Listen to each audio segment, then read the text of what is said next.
Pigweed here. Today we review an English ale and discuss woke corporations.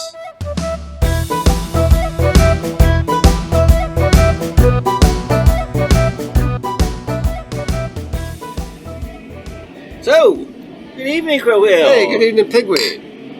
What's going on? How about some beer and conversation? Well, sure. What are you drinking? Well, I just ordered this from Chesterton, Tint Meadow English Trappist Ale. But what do you think of that? Ah, that sounds interesting. Okay, very good. Trappist ale, and... So what's on your mind? So we're aware that corporations have gone woke lately, Sure, right? yeah. And there's the usual suspects, so the social media companies and Starbucks, Target. Yeah. But over the summer, some that I didn't expect Uh-huh. came online, and they are Tractor Supply. Right, doesn't seem to fit with their audience. I can't quite get the words out. Harley Davidson. Yes, that does seem surprising. So I would like to talk about woke companies. Okay, well, that sounds like a good topic. But first I want to get into this beer. Okay. Yeah, so this is an English Trappist Ale. It's 7.4%. And let's see what we got. Is that your normal 11.2 ounces? Yeah, it's a weird English thing, so it's 330 milliliters. How So they decided I don't on know. 330. What am I looking for? I'm thinking kind of doppelbocky. Yeah, well, I'm maybe, but I think it's going to be an ale, not a lager, and it's definitely going to have that strong maltiness of a doppelbock. And I'm wondering if we're going to get any of that Belgian kind of a flavor in it. Ooh, no, nothing yeasty. Although I thought I did dump a ton of yeast into my bottle. From the bottle, yeah. From the bottle. Wow, that has a very strong malty Wow, flavor. that is very really sweet. good. It's coming in here at 7.4%. Yeah. Poured gently at 9. Yes, this one's really a treat. It's very. It's like eating a sandwich or something. It's very, very strong, and very sweet, very malty, delicious. Mount St. Bernard Abbey. I think this is the kind of thing that I'm not going to bring up the topic, but I think this is the sort of thing you could have one of those instead of lunch. Yeah. Not instead of all my lunches and all my meals. Anyway. Yeah. Tide you over for a little while. Okay, so, yeah, woke companies. What's going on? How did Harley Davidson think that going woke was going to help them with their audience? I don't know. Let's just back it up to my entire life until about one president ago. Yeah. There was a certain association with corporations. Yeah. And that was what? Well, that they were Republican, that they were conservative. Buttoned up. Yeah, exactly. Buttoned up. And somehow there's been this huge transformation in corporate culture. It used to be the corporations were on the right. And now the corporations are all on the left. How did this happen? It happened very quickly. It did. It's very strange. But so I think what happened is, the baby boomers came in entry-level positions, and they've now risen up to management. Right. And beyond management. They're the CEOs, and they're the people who run these places. And it's just been the cultural contamination of the 60s now showing up in corporations. Yeah. It's terrible. Yeah. I just want them to make a product, and if I'm invested in them, I'd like you to earn a profit and focus on that. Yes. No. So this ties it into, we've done the ESG show. They're totally similar, relatable. Yeah.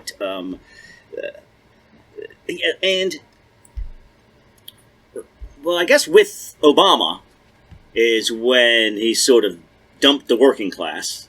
So right. So it was Republicans, corporations, and rich guys. Yeah.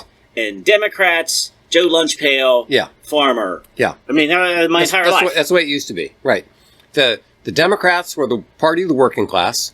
They were the party of the poor. They were the anti-war party. They were the peace party, And things have just completely switched. And in that switch, it's not just government that's switched. It's the corporate structure that's switched as well. And that's just really strange. And it really came out when FLOVID hit, and for some reason, everybody had to announce their fealty to the to the left. Yeah. So now the listeners might forget what FLOVID means. Okay. Yes. Right. Yes. So the When combination. the country lost its ever-loving mind. Yes, because of the combination of COVID and George Floyd. Yes. Yes. Yes, and you're right. The whole country just basically went insane. I mean, I think it was already insane. This was just the match to the straw. And then all of a sudden, you're getting emails that from Bed Bath & Beyond telling you how not racist they are. Exactly. Okay. So, yeah, I thought you were racist. Well, great. Thanks for clearing that up. Until I got the email. Everybody had to put the mission statement. Right. And then along with that, the DEI community saw their opportunity. Yeah. And they said, okay, now corporations, you have to announce that, and then and hire all these people and all that. But by the way, Pigweed, I didn't know you were on the Bed Bath & Beyond email list.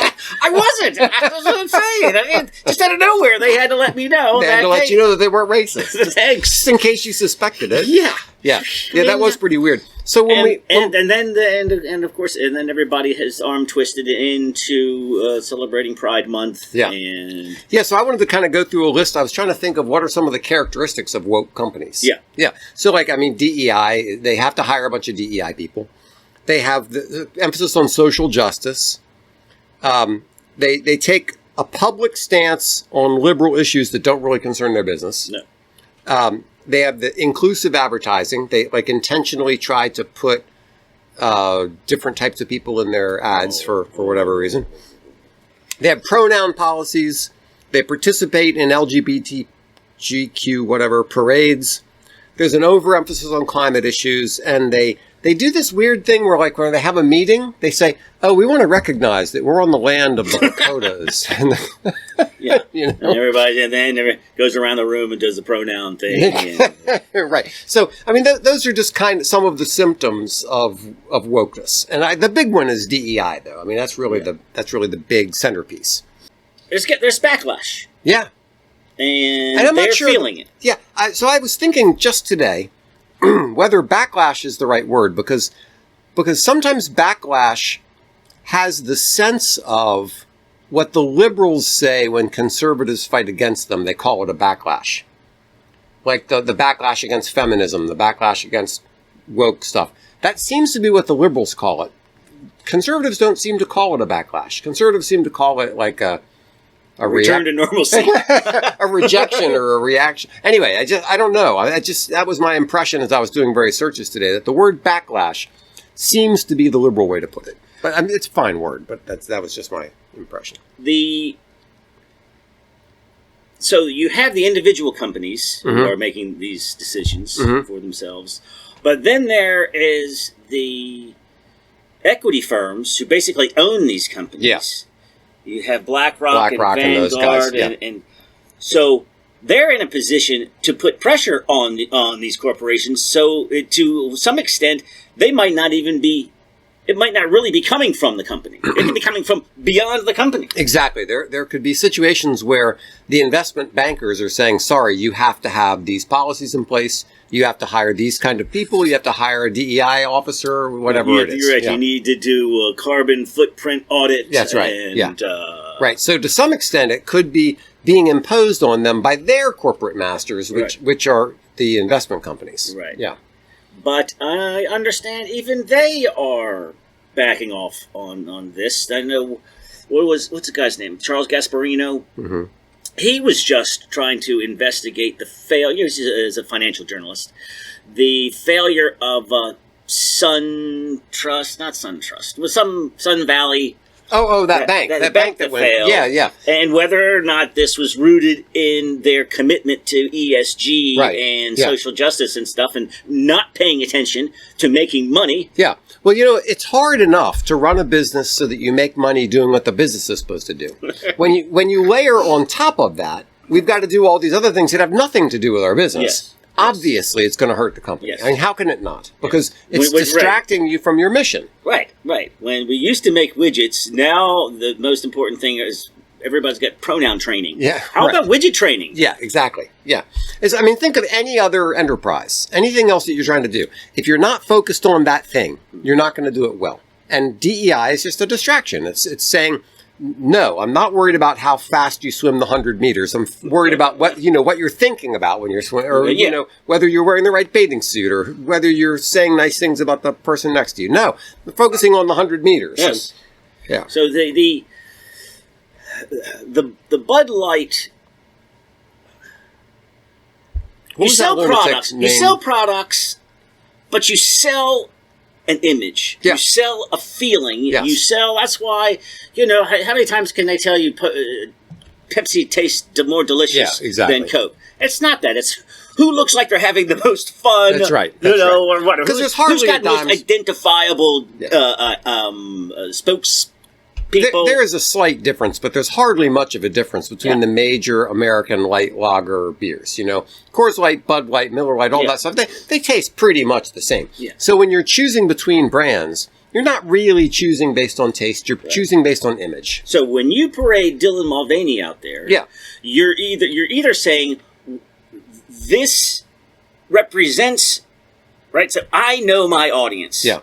And this is who my audience is. Yeah. Well, which obviously isn't the case. Yeah. Therefore, you're saying this is what you should find acceptable. Yes. So they're on the one hand, mandating. Yes. Yeah, they're pushing an agenda on their customers. Yes. They're telling their customers, no, we're not trying to represent you, appeal to you, make you feel. We're trying to tell you what you ought to be and how you ought to be. That's a big component of this DEI woke crowd. And guess what? People don't really like that. Yeah. People don't like to be told what to do. And people don't like to be told you're a bunch of basket of deplorables and you should think this way. So, especially now when they're buying a beer. The question is, like you said, that there's sort of been a transition in upper management. Mm-hmm. Is it that they care so deeply about these social issues, or do they think it would actually benefit them financially, help their bottom line? Yeah. Or are they just afraid of leftist cancel culture? Yeah. So I think that it's probably a combination of two things. The minor influence is probably, well, we don't only want to be seeking profit, we also want to be doing a good thing. And I'm going to have some words to say about that in a minute. But so that some of it is motivated by a desire to do what they think is right. Yes. Okay. And they all, they're all filthy rich, and they have charitable foundations associated with their corporations. Sure. And they always have, and that's a good thing. And everybody we wants to expect feel something nice. Exactly. Everybody wants to feel like they're doing something nice. So, but then I think the fear of the younger generations who are very much in this, people over profits. We want to make sure that you're doing the right thing. We want to feel that we like you, all that kind of stuff. So there is a big fear of that. And then there's just the absolute social dominance of the left in advertising, in Hollywood, in music, and everything else.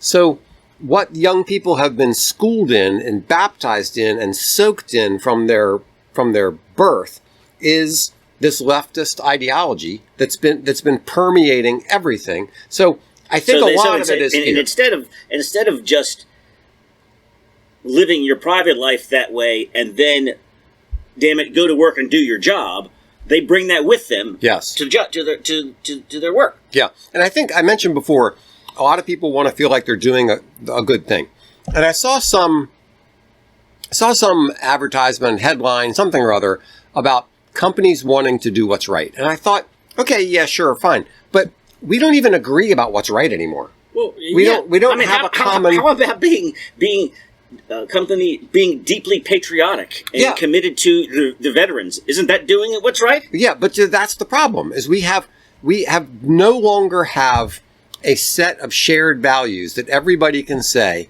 this is what's being right and good. Now, like it used to be, you're supporting 4-H, and you're supporting the Boy Scouts, and you're supporting the farmers market, and you're patriotic, and you're supporting veterans. That would all be, everybody would say that's a good thing. But now we have such a bifurcated society that people on one side think it's wrong to be supporting 4-H and Boys Club and the police and all that. And other people think, oh no, we have to be promoting weird people who want to read stories to your children while they're dressed in drag. Yeah. So there is that problem of, like, should companies try to be good? Well, I mean, in one sense, yes, but we can't even agree on what good is. Yes. And good should be consistent with, well, let's start with this. How about you don't worry about what you think is good? How about good consistent with what your consumers think is good?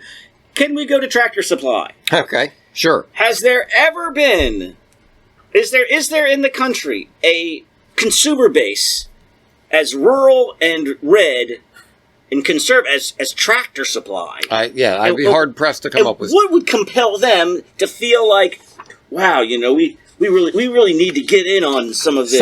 Somebody went to a stupid conference where they heard about how this is what corporations need to do. Yeah. Somebody in the higher echelons went to some conference where some lunatic told them that this is where things are going. This is how you're going to attract more investment money. This is where corporations need to be. And they started doing this totally independent of their market, their customer base, their identity. Yeah, because they've hired, like Bud Light, they've hired somebody from outside the Tractor Supply world and brought in somebody who has a degree from the business school. And already had a successful program, selling ladies' leotards. Right. And now, well, she's turned this company around. Yeah, let's bring her in here. And then, so what she has to say, this like Bud Light lady, Tractor Supply needs to be rebranded. Yeah, does it? Yeah, no, it doesn't. No. Does Harley Davidson need to be rebranded? Harley Davidson, all it is his brand. And now I'm going to say something here. If you spent your whole life riding Hondas and other Japanese motorcycles, you would not be particularly impressed with a Harley. Really? They're not. They ride rough, and they're loud, and they're less reliable, more maintenance, lower tech. But for the Harley rider, that's okay. Because it's about riding a Harley. That's what we do. This is the feel. Yes, it's not. If you want to ride a bike that feels like you're on a sewing machine, and I get it, it's very smooth and comfortable. Mm-hmm. If you want to ride a Harley, you want to ride a Harley, but it's not the quality of the machine. It's the image. Okay. It's the Americanness of it. It's the tough guy. It says side rugged individualism. Right. It says So if there's anything that's riding on image more than Harley, I don't know what it is. And what you bring in some German who's not an American, doesn't understand Americanness. Right. And you bring him in, and he brings in his DEI. Why wasn't there somebody at the company saying, this is wrong, this doesn't fit with our image, this is not who we are? How come nobody had the courage or the sense to say that? Yeah, how did that guy even get there? So, I've been to Sturgis twice. It's the biggest motorcycle rally in the country. It's in South Dakota. Mm-hmm. So last year, I saw images of the completely empty Bud Light tent. Okay. Nobody was going to buy a Bud Light. And I understand that Harley Davidson itself felt it this year. Wow. Yes. Wow. Yes. Interesting. There's 70,000 Harleys. And nobody cares to pay any attention to Harley Davidson itself at the event. Yeah. So, you guys are... So, we'll get to the success of Robbie Starbuck just over the course of this summer. And he turned around both Tractor Supply and Harley Davidson. And he's got a further track record. But That's before good. we get to Robbie, do you have some... So there are some other examples. I mean, first of all... The reason that people don't like this DEI stuff, one of the reasons, is that they're pushing this agenda on you. They're saying stuff like, they're forcing you to take classes, all white people are racist, everybody needs to try to be less white. They're perpetuating victimhood status. They're pushing all this absurd, extreme left-wing garbage on people. And if you dare to say a word against it, you get in trouble. Right. If you're sitting in this class and this idiot is teaching you all this nonsense, and you just say, that's nonsense. I think that's garbage. Yeah. you're required to complete the course, and now you've just failed the course. Yeah. So right, it's going to be on your review or something. So everybody hates this stuff except for a sliver of the population that thinks it's a good idea. So it makes perfect sense that most people in general are going to hate this, but the kind of middle of the country to slightly right side of the country is particularly going to hate this because they see it as pushing the LGBTQ plus IA stuff on them. Yeah, they see it as pushing this coastal ethic, East Coast, West Coast, coastal ethic on them. Right. And they're like, no, we're not San Francisco. We're not New York. We're Iowa. Yeah. We're Kansas. We're not these people that you think we are. And we have an identity. And we, why are you trying to push us into this coastal kind of an attitude? That's not who we are. And we don't think of ourselves that way. You expect that you just figure corporations get it. Yeah. But apparently they're not. Although now they are. Well, now they're some of them are starting to get it. John Deere is the same sort of thing. John Deere. Can you think of another company? I mean, you said Tractor Supply. I forgot. Maybe John Deere. Maybe John Deere is even a little bit more. I mean, this is farmer country. Yes. Are you right? Are you going to send your trans salesman out to Nebraska to sell tractors? I would hope not. Not if you want to sell tractors. Not if you want to sell tractors. That's right. Yeah. So John Deere started to put their foot into this mess, and then it got bit, and they pulled it back out again. Right. And they said, "We're not doing this. It will no longer sponsor social or cultural awareness events." John Deere said. Okay. Tractor Supply said it will withdraw its carbon emission reduction goals, and like people in Midwest care. And eliminate jobs and goals focused on diversity, equity, and inclusion. It will also stop sponsoring LGBTQ plus pride festivals. Like what? So you have these people riding and doing all this garbage in this festival. Oh, there's Tractor Supply right now. Yeah, right. Yes, and there's a John Deere tractor pulling a float with men in thongs gyrating. Yeah, that's not your audience. That is not your audience. Also, they won't be submitting data to the Human Rights Campaign. The Human Rights Campaign is a huge leftist advocacy organization. Right. So my thought, you know what? That's funny that you should bring it up because I came across this. I want to talk about the gay mafia. Mm-hmm. So here you've got your national corporate partners, right? You've got your gold level and platinum level, and so I don't know. This is some HRC event. To me, isn't it exactly like going to a cleaners in Brooklyn and going, you really should get fire insurance. Mm-hmm. I'd hate to see something happen to your business, and for $100 a month we can assure. So it's like, so what can we put you down for? $10,000, or do you want to be known as the anti-gay company? That's exactly what it is. That's exactly what goes on. It's a shakedown. It's a shakedown. Yeah, that is totally a shakedown.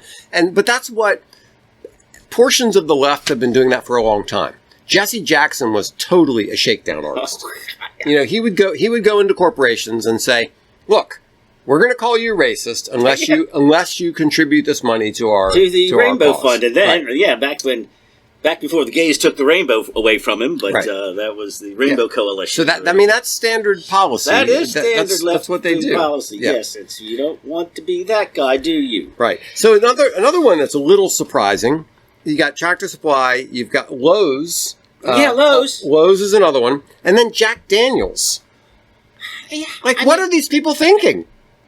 When you think, okay, you take Tractor Supply, John Deere, Harley Davidson, Jack Daniels, put all of those together. Who is the person?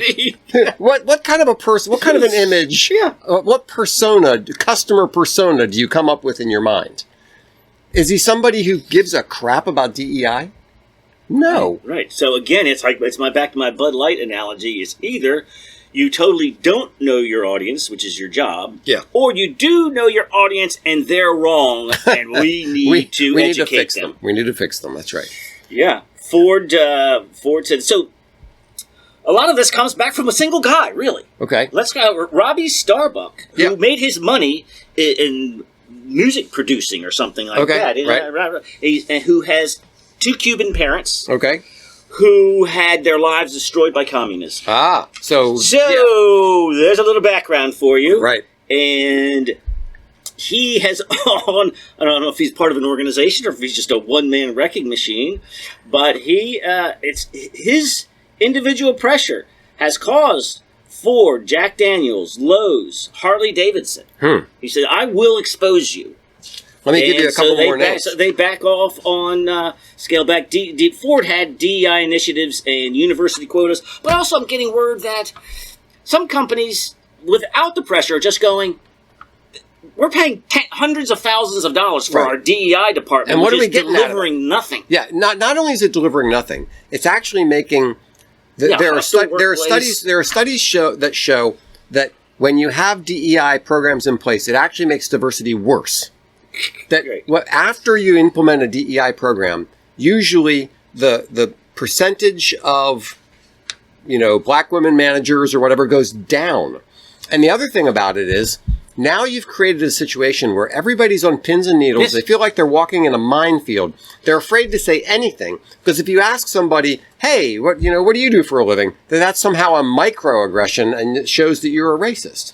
So these DEI programs, or it just creates tension because you implement a DEI program, they start hiring minorities, and everybody else is going, DEI hire. Yeah. Well, how does that work for cohesion and for people doubting the ability of the person coming in the door because they just came in the door?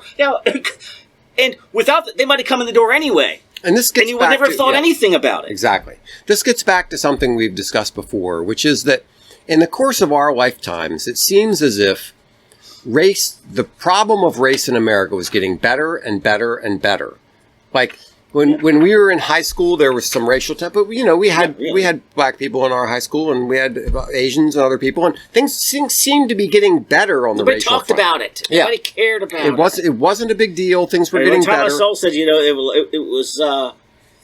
was on the in hospice until it was resuscitated by Barack Obama.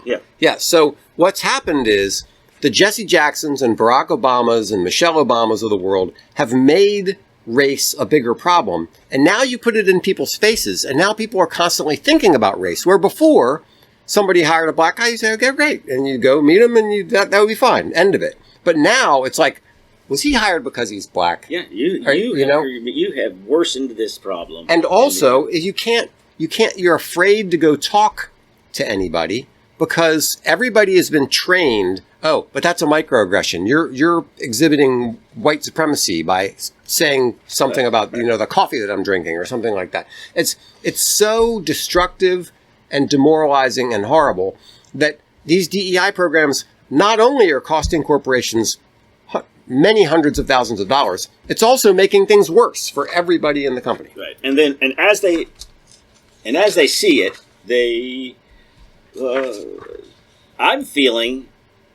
I'm hoping that I'm feeling a little bit of a pendulum swing here. Yeah. So Financial Times reports Advanced Micro Devices, Motorola, and Regions Financial are among a dozen companies that have removed diversity criteria from executive bonus plans this year after pressure from conservatives. Mm-hmm. And then the Washington Post says, as DEI gets more divisive, companies are ditching their teams. Zoom and Snap are among companies that have cut roles in recent weeks. So there are a fair number of companies that are backing away from this stuff, which is good. But here's some examples of not simply having corporate level decisions regarding woke policies, right?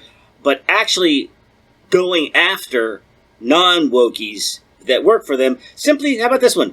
Kroger fired 2 Christian employees who requested to not wear the gay pride logo on their work aprons. Fired for not wearing the stupid logo. Ford fired a Christian employee in 2015 for remarks he made against Ford's advocacy of LGBT. Mattel made a trans Barbie and advocates for the Equality Act. Lots of these say Equality Act, which is boys can play on girls' teams and wave their junk around the locker room. Right. And so you have to get on board. You have to get on board with all of those. But on the more positive note, let's say that we're seeing some pushback. Disney's dug in their heels, and they're still sticking with their things, despite the damage it's doing to them. Right. They even brought back their old CEO. Yeah. And people thought that, all right, well, the return to normalcy. Yeah. So they've had, first of all, apparently there have been a decline in Disney Plus subscribers. Box office failures. Strange World, which involved a same-sex teen romance or something like that, was a huge flop. And then apparently they've pushed back the new Snow White film, which was supposed to be a big white woke thing. Yeah, and what's going on with that? Well, it's not entirely clear why they pushed it back, but they pushed it back a whole year, possibly because the woman who's playing Snow White is an intolerable witch, right? And but also possibly because it's just terrible. It's just bad, and like in the original. What happened to Catwoman?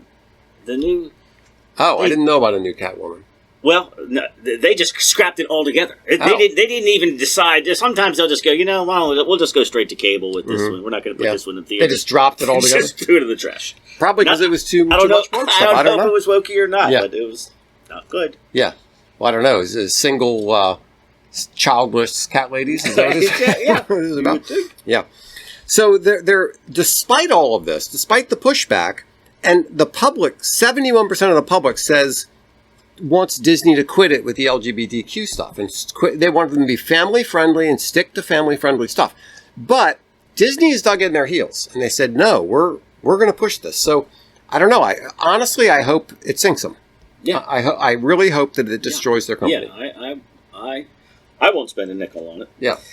Okay. How about this? Just tell me if you think that this is too controversial. This is Robbie Starbuck. Mm-hmm.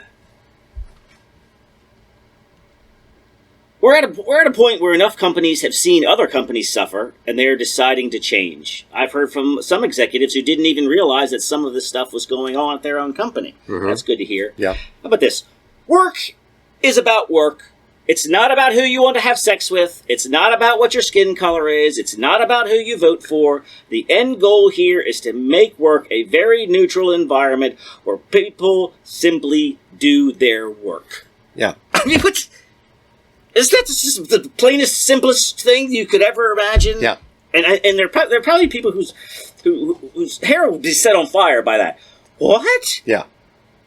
Work isn't about jamming your agenda down the throats of the employees and their consumers. But unfortunately, a lot of these younger people have been brought up in an environment where they were told that being an activist was the most important thing for them to be. Yes. Like being a good engineer, no, that's nothing. Being an activist, that's important. Right. Being a good doctor, being a good nurse, yeah, that's secondary. Yeah, being an activist is what's important. So, in my moments of optimism here, the problem is that for each sensible retired person, is being replaced by Safe Spaces Sally. Yeah.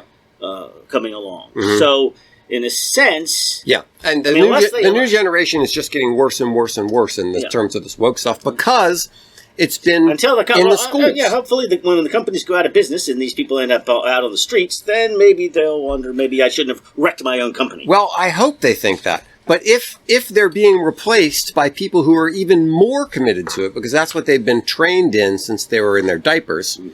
then I don't know. I mean, it seems like the coming generations are even more into this woke stuff. They went to college with safe spaces, right?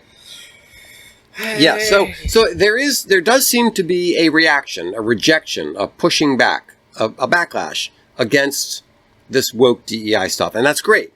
And I hope it continues, and I hope these companies either wake up or go out of business. But I don't know what the long-term prospect is. I know. I feel like it's grasping at the optimistic news. Yeah, right. Only to find out, that's just because I'm cherry-picking out the positive news. Yeah. While, this corporation and that corporation might be making some minor changes But there's more corporations on the way who have full-blown DEI teams Right. actively wrecking their companies. That's right. Yeah, so sometimes we feel like we're desperately searching for the gold nugget in the pile of manure. Yeah, and I find it, and I go, I'm a winner, while I'm knee deep in manure. Yes, that's right.